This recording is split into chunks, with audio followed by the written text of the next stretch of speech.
मधुर नाम में एक बार फिर से आप सबका स्वागत है। और हम मसीह परिपूर्णता, perfectness in Bible, perfectness in God and perfectness in believers, ये देख रहे हैं कि बाइबल अपने आप में सिद्ध है, परमेश्वर अपने आप में सिद्ध है और परमेश्वर अपने बच्चों से वही अपेक्षा रखते हैं। और हम एक एक करके जो हमारे अध्ययन को है हम आगे जारी रखे हुए हैं। और आज हम एक और महत्वपूर्ण हिस्सा देखेंगे जहां प्रभु यीशु मसीह स्वयं जो है उपवास रखते थे और 40 दिन 40 रात वो निराहार रहे परीक्षा के दौरान। और जो है प्रभु उसके बाद भी जो है न सिर्फ खुद उपवास करते हैं लेकिन उपवास की शिक्षा भी देते हैं। जब वे पहाड़ पर से उतर रहे थे उनके रूपांतरण के बाद में, तो नीचे जो थे एक व्यक्ति आया और उसके बच्चे को जो है दुष्ट आत्मा ने जकड़ा हुआ था और वो उसको आग में और पानी में डाल देती थी। सो वो चेलों के पास आया कि उसे ठीक करे और चेले ऐसा कर नहीं पाए। जब प्रभु यीशु मसीह आए और उन्होंने उस दुष्ट आत्मा को डांटा तो वो बालक अच्छा हो गया। बाद में चेलों ने पूछा कि हम ऐसा क्यों नहीं कर सके। तब प्रभु ने कहा कि ये वर्ग जो है बिना उपवास और प्रार्थना के जो है कंट्रोल में नहीं आता है। सो उस शिक्षा को प्रभु ने दिया। और एक बार जब वे खेत में से होकर के जा रहे थे तो चेलों ने कहा कि यूहन्ना के चेले और पुराने नियम में जो लोग हैं वो उपवास करते थे, तेरे चेले उपवास नहीं करते। उन्होंने कहा कि जब तक दूल्हा साथ में चेले उपवास नहीं करेंगे, समय आएगा कि दूल्हा उनसे ले लिया जाएगा, तब वे उपवास करेंगे। और ऐसे ही हुआ। प्रभु यीशु मसीह के स्वर्गारोहण के बाद में चेले उपवास करते थे, पौलुस उपवास करता था। और पुराने नियम में उपवास की जो सही परिभाषा है वो यशायाह के 58वें अध्याय में आई है। सो मैं आपके लिए वो हिस्सा पढ़ रहा हूं, यशायाह का 58वां चैप्टर और उसकी कुछ आयतें हैं। सो जो है उसकी 30वीं आयत से मैं पढ़ रहा हूं। वे कहते हैं, क्या कारण है कि हमने तो उपवास रखा परंतु तूने इसकी सुधि नहीं ली, हमने दुख उठाया परंतु तूने कुछ ध्यान नहीं दिया। सुनो, उपवास के दिन तुम अपनी ही इच्छा पूरी करते हो और अपने सेवकों से कठिन कामों को कराते। सुनो, तुम्हारे उपवास का फल यह होता है कि तुम आपस में लड़ते और झगड़ते और दुष्टता से घूंसे मारते हो। जैसा उपवास तुम आजकल रखते हो उससे तुम्हारी प्रार्थना ऊपर सुनाई नहीं देगी। जिस उपवास से मैं प्रसन्न होता हूं, अर्थात जिसमें मनुष्य स्वयं को दीन करे, क्या तुम इस प्रकार करते हो? क्या सिर को झाऊ की नहीं झुकाना, अपने नीचे टाट बिछाना और राख फैलाने ही को तुम उपवास और यहोवा को प्रसन्न करने का दिन कहते हो? जिस उपवास से मैं प्रसन्न होता हूं, क्या वह यह नहीं कि अन्याय से बनाए हुए दासों और अंधेर सहने वालों का जुआ तोड़कर उनको छुड़ा लेना और सब जुओं को टुकड़े टुकड़े कर देना? क्या वह यह नहीं कि अपनी रोटी भूखों को बांट देना, अनाथों और मारे मारे फिरते हुओं को अपने घर ले आना, किसी को नंगा देखकर वस्त्र पहनाना और अपने जाति भाइयों से अपने को न छिपाना? तब तेरा प्रकाश हो कि नहीं चमकेगा और तू शीघ्र चंगा हो जाएगा। तेरा धर्म तेरे आगे आगे चलेगा, यहोवा का तेज तेरे पीछे रक्षा करते चलेगा। तब तू पुकारेगा और यहोवा उत्तर देगा, तू दुहाई देगा और वह कहेगा, मैं यहाँ हूँ। यदि तू अंधेर करना और उंगली मटकाना और दुष्ट बातें बोलना छोड़ दे, उदारता से भूखों की सहायता करे और दीन दुखियों को संतुष्ट करे, तब अंधियारे में तेरा प्रकाश चमकेगा और तेरा घोर अंधकार दोपहर का सा उजाला हो जाएगा। और यहोवा तुझे लगातार लिए चले और काल के समय तुझे तृप्त और तेरी हड्डियों को हरी भरी करेगा, और तू सींची हुई बारी और ऐसे सोते के समान होगा जिसका जल कभी नहीं सूखता। और तेरे वंश के लोग बहुत काल के उजड़े हुए स्थानों को फिर बसाएंगे। तू पीढ़ी पीढ़ी की पड़ी हुई नींव पर घर उठाएगा। तेरा नाम टूटे हुए बाड़े का सुधारक और पथों का ठीक करने वाला पड़ेगा। जिस उपवास से मैं प्रसन्न होता हूं, प्रभु बोलते हैं। और इसीलिए प्रभु यीशु मसीह जब आए तो उन्होंने कहा, उपवास के दिन झाव किनाए अपने चेहरे को लटकाना, टाट बिछाना, राग फैलाना, ये नहीं। जा अपना मुंह धो, और अपने आप को लोगों के सामने नहीं, परमेश्वर के सामने उपवास ही ठहरा। परमेश्वर इसका प्रतिफल तुझे देगा। सो ये उपवास की सामर्थ्य, यूं कहें कि अपने शरीर पर कंट्रोल था, या यूं कहें कि अपने मुंह पर कंट्रोल था, अपनी जबान पे कंट्रोल था। और धीरे धीरे करके जो है, जब प्रभु यीशु मसीह स्वयं इस पृथ्वी पर जो है उपवास करते हैं, तो उसके विश्वासियों को भी चाहिए उन चीजों के लिए जो है त्याग करना सीखे,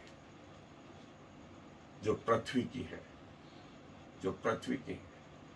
सो आए हम अपने अध्ययन पर आगे। सो जैसा प्रभु का वचन बताता है, फास्टिंग मतलब खाने का जो है त्याग, थोड़ा बीच वाला या पूरा त्याग।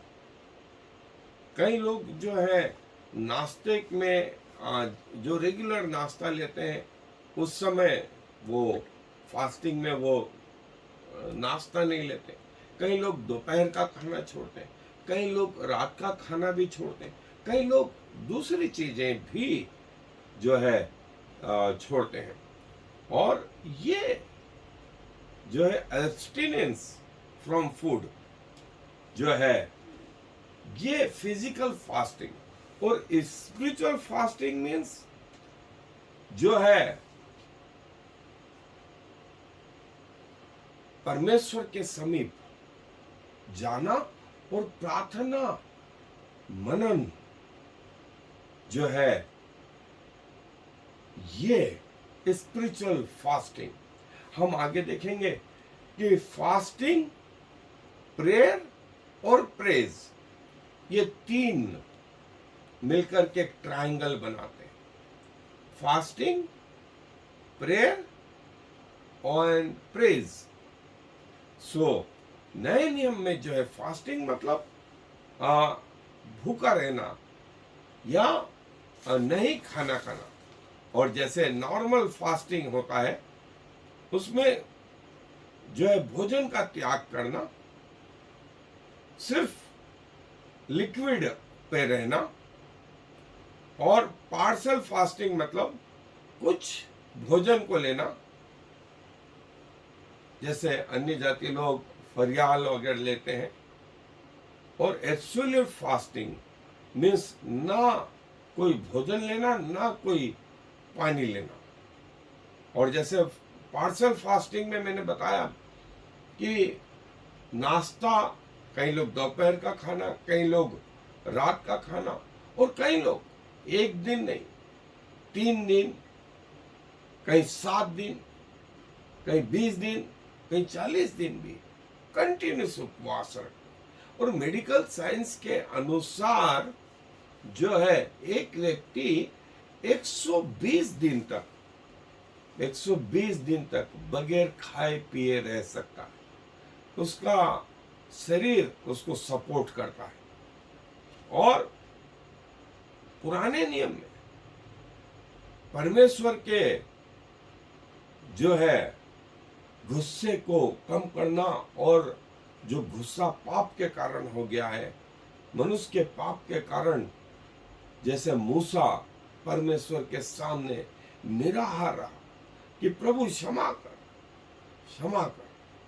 जो है अकाल के समय में प्रभु के लोग प्रभु के सामने गए, उसके सामने औंधे मुंह पड़े रहे कि प्रभु क्षमा कर। और प्रेयर, या जैसा मैंने बताया, प्रार्थना फास्टिंग का एक हिस्सा रही।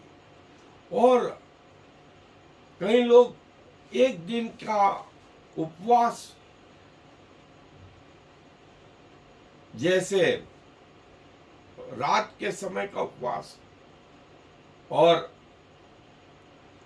एस्तर रानी के समय में 3 दिन का उपवास, 3 दिन का उपवास। और साउल ने भी उस रात कुछ नहीं खाया। मूसा सिने पर्वत पे 40 दिन और 40 रात निराहार रहा। दानियल 3 सप्ताह तक निराहार रहा। निनवे के लोग 3 दिन तक निराहार रहे। और जो है परमेश्वर के दास लोग परमेश्वर के सामने नम्र और दीन बनने के लिए इन भोजन का और पानी का त्याग कर, और रब्बी लोग जो है वो उपवास करते, लेकिन उनका उपवास दिखावे का भी होता था। उसमें दिखावटीपन भी था कि लोग उन्हें उपवासी जाने। सो प्रभु यीशु मसीह जो है अलग तरीके का उपवास करते हैं। जैसा 40 दिन 40 रात प्रभु निराहार रहे, और प्रभु ने जो है उस पहाड़ी उपदेश में जो है उपवास के बारे में शिक्षा दी, और फिर ये भी बताया कि उपवास स्पिरिचुअल मैच्योरिटी में एक कदम आगे है। और जो है उपवास चेलों को प्रभु ने सिखाया, चेलों को प्रभु ने सिखाया। और जब शास्त्रियों और फरीसियों ने कहा कि तेरे चेले उपवास नहीं करते, उन्होंने कहा भी दूल्हा साथ में, तो बाराती जो है उपवास नहीं करेंगे। जब दूल्हा चला जाएगा, ले लिया जाएगा, तब ये लोग भी उपवास करेंगे। और ऐसे ही हुआ। दूल्हा मतलब प्रभु यीशु मसीह, बाराती मतलब डिसाइपल, चेले। और जब प्रभु यीशु मसीह स्वर्ग पे चले गए, तब चेले उपवास करने लगे, उपवास करने लगे। और जो है आत्मिक अनुशासन का एक हिस्सा है उपवास। और प्रभु से वचन पाने के लिए यहोशापात जो है उपवास करने गया। और उपवास मतलब प्रभु के सामने नम्र और दीन होना, पश्चाताप करना उन गलतियों के लिए जो हो गई है, उन गलतियों के लिए। और जैसा मैंने बताया कि उपवास प्रार्थना का एक हिस्सा है। उपवास के साथ की गई प्रार्थना, अपने आप को नम्र करना, प्रभु के पास जाना और सही कारणों से जाना। जब दानियल प्रभु के समीप उपवास करने लगा, तो लिखा है जिब्राइल स्वर्ग से उतर के आया। उसने कहा जब तू उपवास करने ही लगा था, तब ये आज्ञा मुझे मिली कि, और ये उत्तर देने, ये बताने तुझे आज्ञा हूं। और उपवास जो है परमेश्वर के सामने, परमेश्वर के भवन में भी, जैसा योएल की पुस्तक में हम देखते हैं, फिर यहोशापात का उपवास हम देखते हैं। और उपवास जो है हमें परमेश्वर के पास ले जाता है। और इज़रा ने सारे लोगों को जो बंधुआई में से आए थे यही कहा, परमेश्वर से दुआ करो, उसके सामने अपने आप को नम्र और दीन करो, पश्चाताप करो, उपवास करो। और सब लोगों ने पश्चाताप और उपवास करा और परमेश्वर ने उनकी सुनी भी। और परमेश्वर का प्रोटेक्शन एस्तर रानी में जैसा कहा कि 3 दिन हम उपवास करेंगे तब मैं राजा के पास जाऊंगी। राजा ने यदि जीवित रखा तो जीवित और मर गई तो मर गई, लेकिन हम 3 दिन उपवास करें और परमेश्वर के पास चले और परमेश्वर जो है राजा के मन में काम करेगा। और पहला इतिहास 10वां अध्याय 12वीं आयत में लिखा है, तब जब साउल मर गया तो लोगों ने उसके शरीर को जो है उसको याबेस में ला करके गाड़ा और उसके लिए 7 दिन का उपवास किया, 7 दिन का उपवास किया। और उपवास का सही जो है तरीका, दाऊद जो है वो उसने खाने से इनकार किया, उसने खाने से इनकार किया। और दूसरा शमूएल में वे रोने लगे और पश्चाताप करने लगे। और साउल और उसके बेटे योनातन के लिए और परमेश्वर की सेना के लिए जो उनकी मृत्यु हो गई थी। और विशेष करके उपवास तकलीफों के समय में।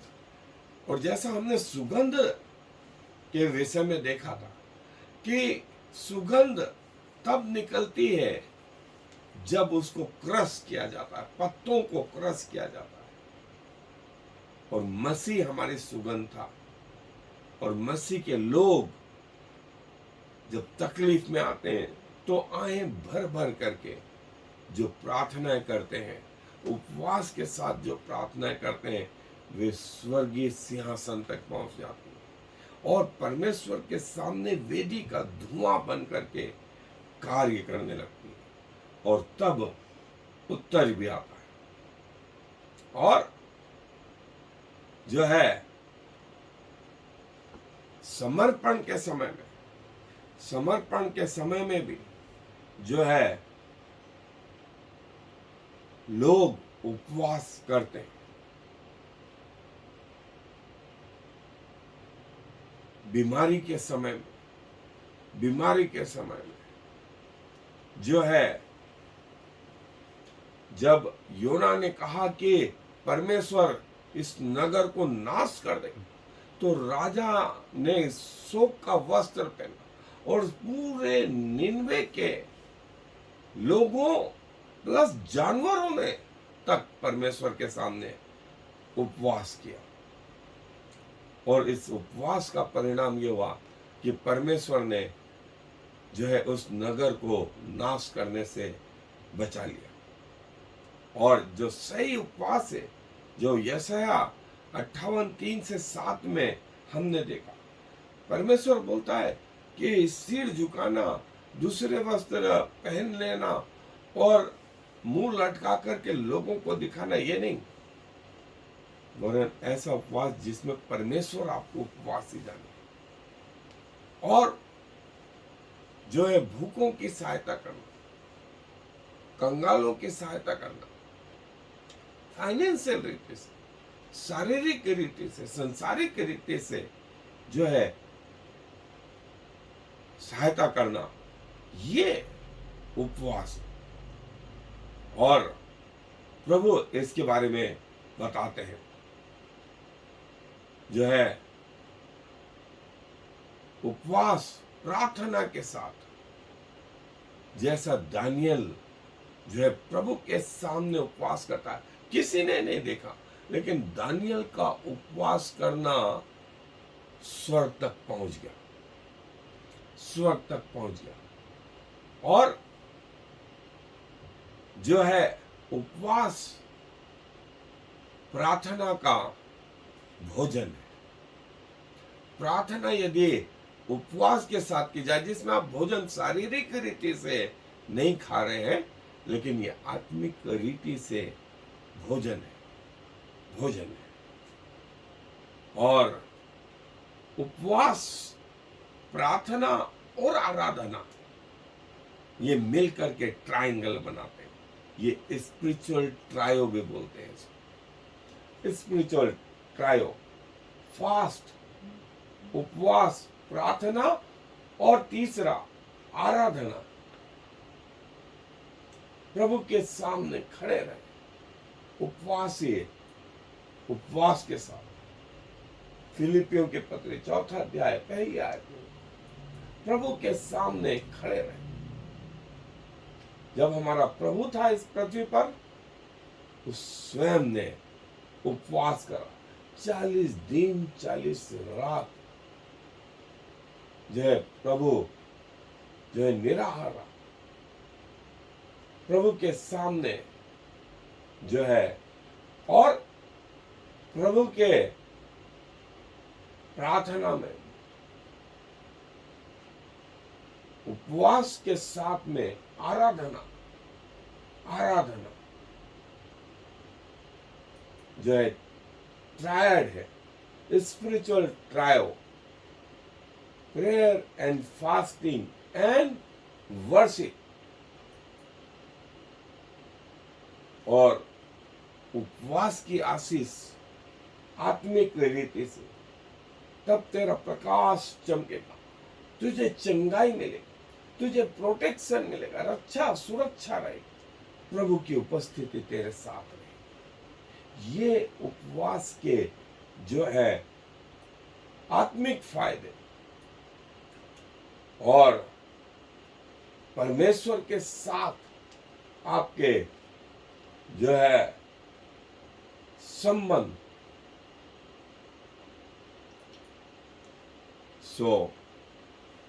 उपवास यदि आप नहीं करते, तो जैसे मैंने बताया, इसकी शुरुआत पार्सल उपवास। आप सुबह का नाश्ता छोड़ना सीखें, फिर समय आए तो दोपहर का खाना छोड़ना सीखें, समय आए तो रात का खाना छोड़ना सीखें।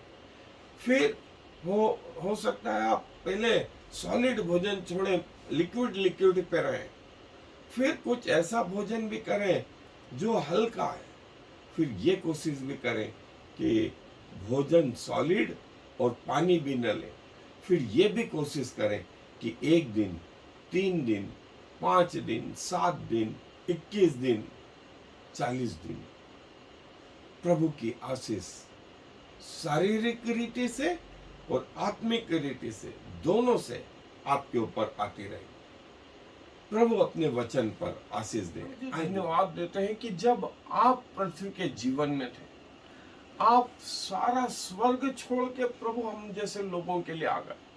और खुदावंत, आपको भी भूख लगी, आपको भी प्यास लगी, आप भी मार्ग के थके हुए जो थे, लेकिन उसके बावजूद भी आपने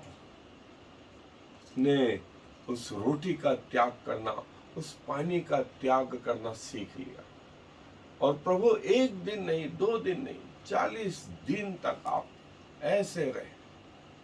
और हम सब के लिए जो शिक्षा दे गए कि हम भी ऐसा करें, एक विजय जीवन के लिए, आप में आने के लिए। सो प्रभु, हम में से कई लोग अभी तक इसके महत्व को नहीं जान पाए। सहायता करें पिताजी कि छोटी सी शुरुआत एक दिन बड़ा रूप ले ले। और प्रभु, स्वर्ग की और पृथ्वी की तमाम आशीषें हमारे जीवनों में आने, क्योंकि इस विनती को प्रभु यीशु मसीह के कारण से मांग लेते हैं। आमीन। और I am the Lord. There is no other God. I have prepared you, even though you do not know me, so all the world from will know there is no other God. I am the Lord, and there is no other.